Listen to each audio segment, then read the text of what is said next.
Welcome back, my friends, to a Marvel Snap. We have reached the highest plateau for the self-destruction archetype, and now we are facing a really complicated puzzle to be able to truly optimize the list. Allow me to introduce you to Deathpool. We are running the classic Death archetype here, but we are adding in Deadpool. We unlocked this just at the end of our previous stream, and we immediately went into deck building, and we found a number of different variants, a lot of different spicy flavors that you can add in to be able to bring your own unique twist to this deck. I really love it. We have the core in Nova, Bucky Barnes, Carnage, Killmonger, Deathlok, Death, the Hood, and Squirrel Girl are also mainstays here, and then Deadpool can be an enormous secondary carry for the deck. That is why we are choosing to run Forge here, and then we also have our Sabretooth splashed in as well. If you want to be able to put a heftier buff on the Deadpool, you can go with Hulkbuster instead of Forge. Hulkbuster is a little bit slower to get out, but obviously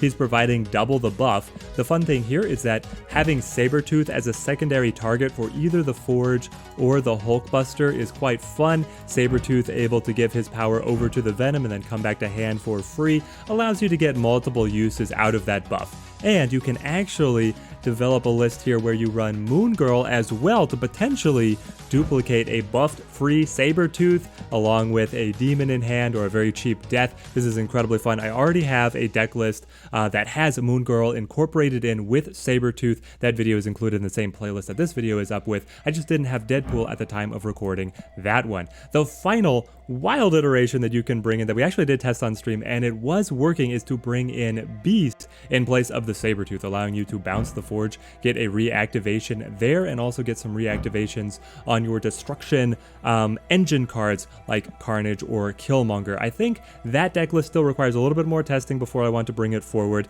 but what it feels like it would allow us to do is cut Venom or Deathlok, because Beast is giving you a little bit more consistency on reusing a Carnage or a Killmonger, and then we can bring in some other powerful card, maybe a Shang-Chi, to be able to give us some more counterplay, something like this. The flexibility is there. Just want to let you guys know that we have been playing around with Beast.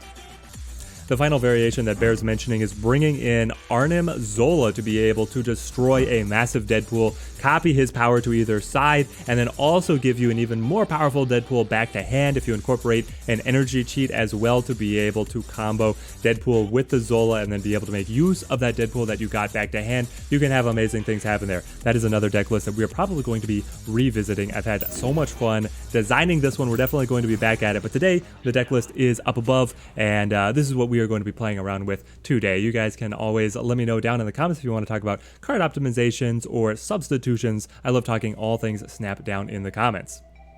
Squirrel Girl, Bucky, we've got that Death in hand, making sure we get to watch her counter ticking down. Monster Island appears, giving both sides the 9/9. We'll go Squirrel Girl to set up the destruction fodder. Then roll into Bucky Barnes, be able to look for a destruction activator here, hopefully in the next couple draws.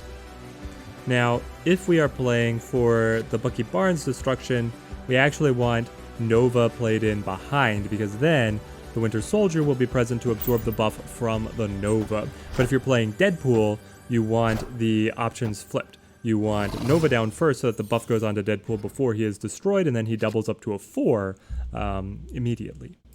So here we go. We'll line this up, holding the Hood. The Hood, not great to be eaten by Venom because you're still carrying over the negative power, but if we can just get rid of him with either Killmonger or Deathlok, then we're doing fine.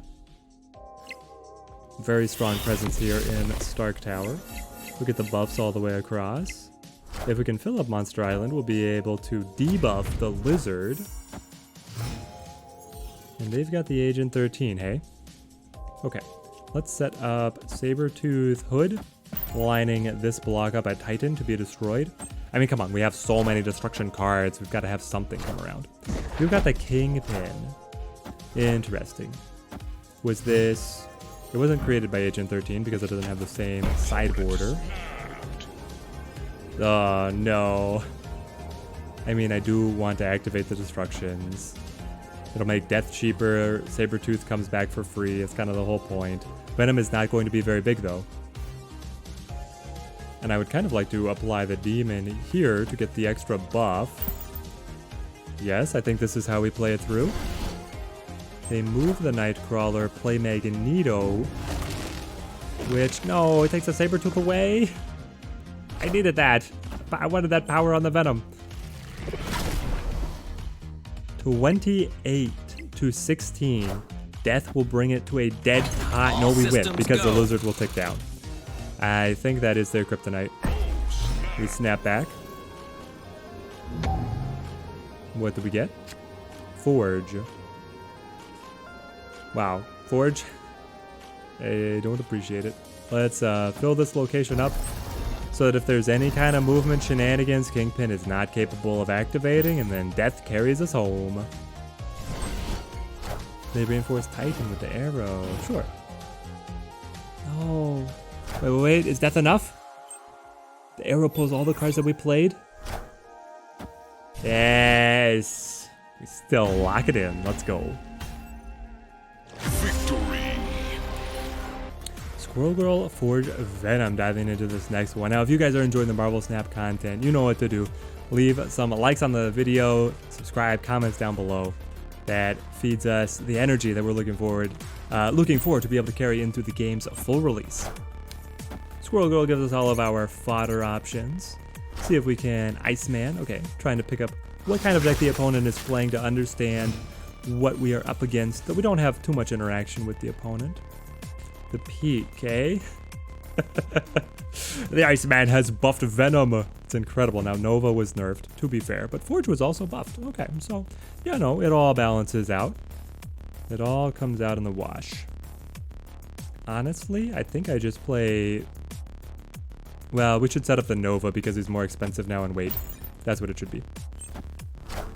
If we can find the Deadpool, we're on the precipice of being able to have a tremendous Deadpool play with him just kickstarted up to 11 immediately. Atlantis. Yeah, we got him. We got him. Okay, so it is Forge, and then Deadpool, and then our insane Psycho 1/4 Venom.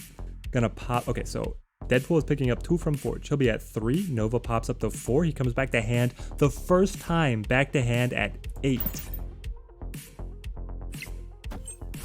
I would also love to see Killmonger here. We can wipe the opponent's board so well. Death will be free. I feel like we snap. I think this play right here and the way that the peak played out gave us so much momentum moving forward.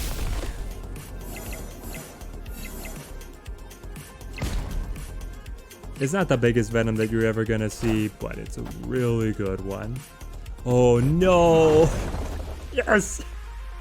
I saw the Juggernaut trying to kick the Venom over to Oscorp Tower. If it had flipped over, I probably would have retreated right there. But no, I couldn't because I snapped. You can't retreat if you snap. We are fine playing Hood Deadpool here.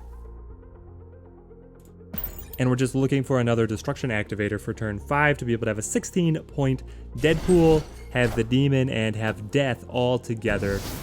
Trying to come in here. Favorite option would definitely be the Killmonger. Killmonger would be probably the best draw that we can get here. We get the Carnage instead. This is fine. Carnage comes in. We will go ahead and deploy the Demon to Oscorp Tower. And then we just sit back, and we're going to line up our Death Deadpool.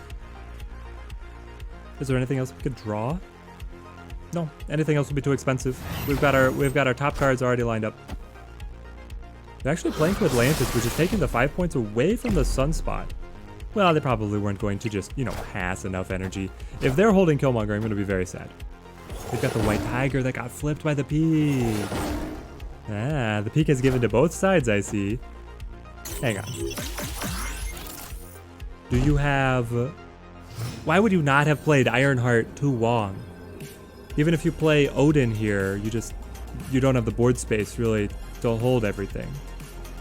Ah, they retreat. 16-point Deadpool, larger than Lady Death. Let's go. Count me in for another. We've got Forge, Bucky, Venom in hand. Savage Land will be able to mop up those Raptors. Fodder for the Destruction Engine. And we have the Deadpool. The Forge activation just gives them so much more momentum. We're going to wait. As much as I would love to get him developed on board immediately, the opponent playing the Hood probably a bit of a mirror match here.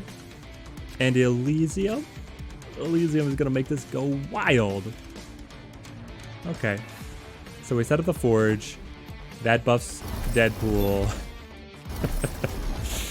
And then, honestly, we set up the Bucky. We'll be able to lay into it with the Venom next. Pop all of these guys. Absorb their power. Get the strengthened Deadpool back to hand for the next round of destruction. Gonna play the Deathlok. So death on both sides is just going to be free. We just have to hope that we draw into it. And I mean, I would hope that the opponent doesn't draw it, but we have to plan for the opponent having a free death as well. Strange Academy. I don't like playing to Strange Academy when it's going to move things around. I would have loved Venom to be able to absorb a Sabretooth's strength here. We'll go in with the Venom and then just hold. They're playing to Elysium with the Bucky, the Demon, and the Wave. Interesting. Are you trying to get the death out early? If we get a Killmonger, being able to pop the Demon is going to be excellent. Them showing the Wave now, it slows down tempo a little bit with Elysium. But not that much, honestly. We can get Sabretooth. Oh, no. Hang on. Yes. Well, where do we want it? I'm debating back and forth. If we play Sabretooth, Deadpool, Deathlok, all to Strange Academy, it then gets shuffled, so the Deathlok will just end up somewhere else. But it's the Deathlok only. Basically, if the Deathlok ends up at Savage Land, we have our side of the board a little crimped. I think it's recoverable. They're gonna play Death? No, they play the Venom. Venom and Death, because Death would be free. Interesting that you're gonna go ahead and show Death to Savage Land. You could have just waited, my friend. We are both destroying cards. Death would be free naturally without the assistance of the Wave. It's so good. So it's Nova, Deadpool, Deathlok. We get Sabretooth back for free. It's unfortunate that Sabretooth is not able to absorb the Nova buff, but it's just the way that the order played out. Then the Nova puts the buff on the Deadpool, taking him up to 7, he doubles to 14. Coming back to hand as a 14. This is where I wish that I then had the... you wanted to line it up with Taskmaster. Okay, the opponent's line is making a little bit more sense now. They wanted to go straight into the 5 energy Taskmaster. Taskmaster, also, I mentioned all these different variants at the beginning. I didn't mention Taskmaster. Taskmaster plays excellently in this deck, able to copy either Death or a really large Deadpool, especially because Taskmaster coming in at the 5 energy point, you're able to play the enormous Deadpool and Taskmaster together on turn 6. So if we had him in hand, he would be a 14 strength off of the Deadpool, which would be even better than what our opponent was able to muster. We got the free Death. Okay. Let's go. They knew they didn't have anything else left in the tank. They played it all. We had the 14 strength, the 12 strength, the 4, and then the free Squirrel Girl on top of all of that. What a finale it would have been. Here is the deck list in all of its glory. Like I said, we'll likely be revisiting to show some of the other spicy variants that you can make out of the Deathpool style deck here. Teddy Ninja, seal of approval. You can definitely climb with this deck. It is competitive. It will get you to infinite. So much fun to play. I hope you guys enjoy it. Till next time, thank you guys for watching and keep on snapping.